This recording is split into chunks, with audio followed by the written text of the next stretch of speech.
โ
เศษวัตถุนั้นเป็นมงคลก็จะใช้ในการให้บูชาแล้วก็เองเพื่อความเป็นสิริมงคลให้กับญาติโยมที่มาร่วมบุญพระศาสนาของรุ่นนี้นะครับของเราท่านเองวันเกิดโดยเฉพาะสุดท้ายวันนี้เราได้รับความเมตตาจากพระเดชคุณหลวงพ่อหลวงปู่ทาหลวงพ่อพระคุณหลวงเลิศแล้วก็ครูบาอาจารย์มีหลายรูปที่ได้มาอธิษฐานจิตเพื่อความเข้มแข็งของพระพุทธธรรมเป็นมงคลวันนี้ในพระไตรปิฎกมหาคัมภีร์พุทธสิโกความมีทั้งหมด9ประเจแต่เราเองคัดเฉพาะประเจที่สำคัญในการปฏิบัติขององค์พระสัมมาสัมพุทธเจ้าประเจที่ตรวจตกไปนี้เป็นการ30 ท่านในโดยทุกคนที่ถือหน้าธรรมการดูแลพระราชวรเอส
อะไรครับ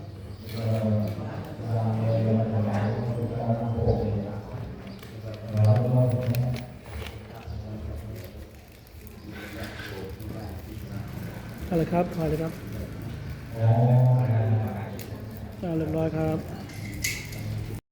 ลงขึ้นมาข้างบนเพื่อนำปัจจัยมาถวายพระคุณเจ้า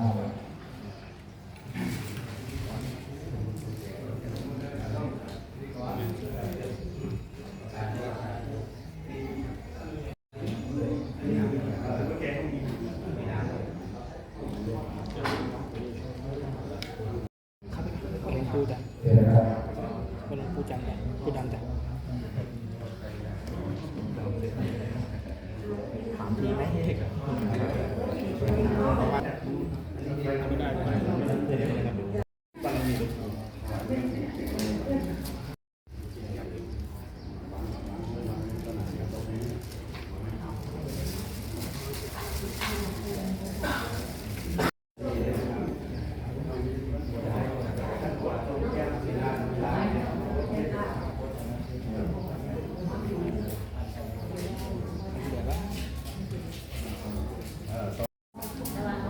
ดูเลย มีใครที่แบบถวายไม่ได้กินของนะครับ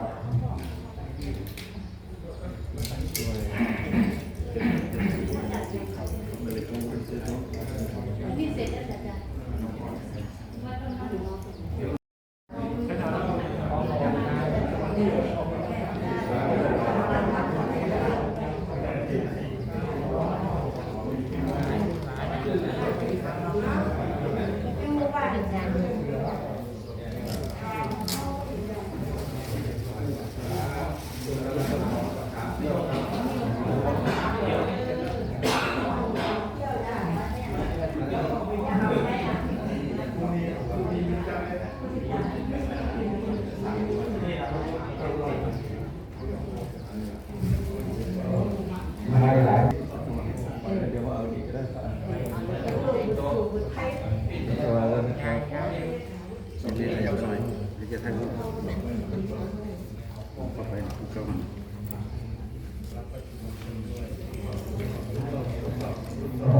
ร้อยหนึ่งเป็นในร่วง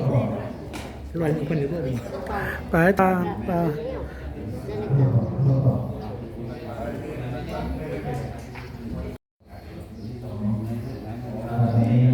ถ่ายรูปพี่ได้ครับที่จะถวายแล้วรับพระคุณจากพระเดชพระคุณยังไม่ได้เลยเสียง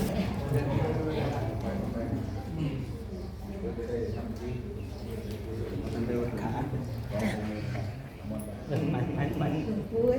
มาหายกับใคร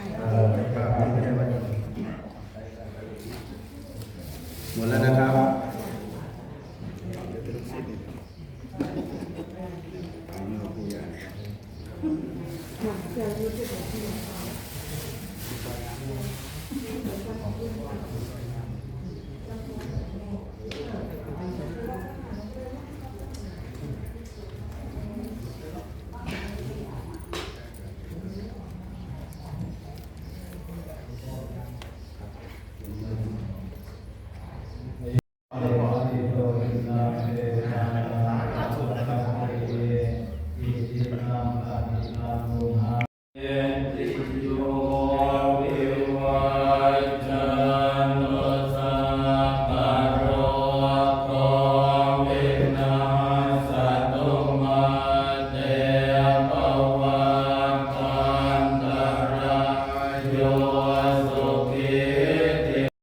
นะครับต้องขอกราบขอบพระคุณพระคุณเจ้าทุกรูป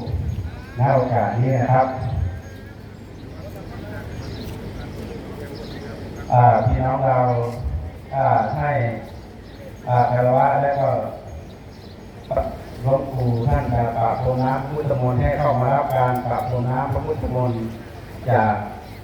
พระเดชพระคุณท่านหลวงปู่นะครับหลวงปู่บุญจันทร์ธีรคุโนนะครับท่านได้ให้ความเมตตาในวันนี้แล้วท่านก็จะเดินทางกลับให้พี่น้องได้ ถวายการส่งกลับแด่พระคุณเจ้าด้วยกระโดดเกียรตินารามพระครูสุตธรรมวิจิตรด็อกเตอร์เจ้าคณะอำเภอพิมาย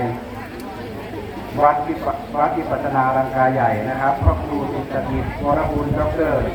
เลขารองเจ้าคณะอำเภอเมืองนะครับที่จะลงตรวจพุทธาพิเศษในวันนี้นะครับ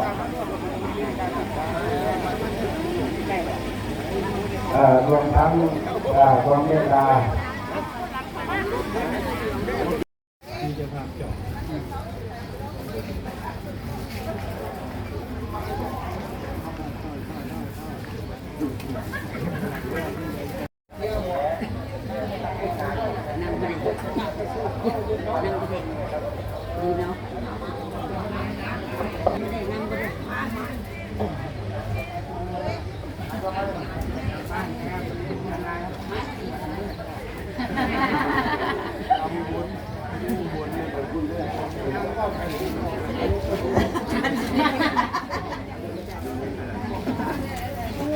ข้าวไม้จะเนี่ยจะได้เบอร์ดี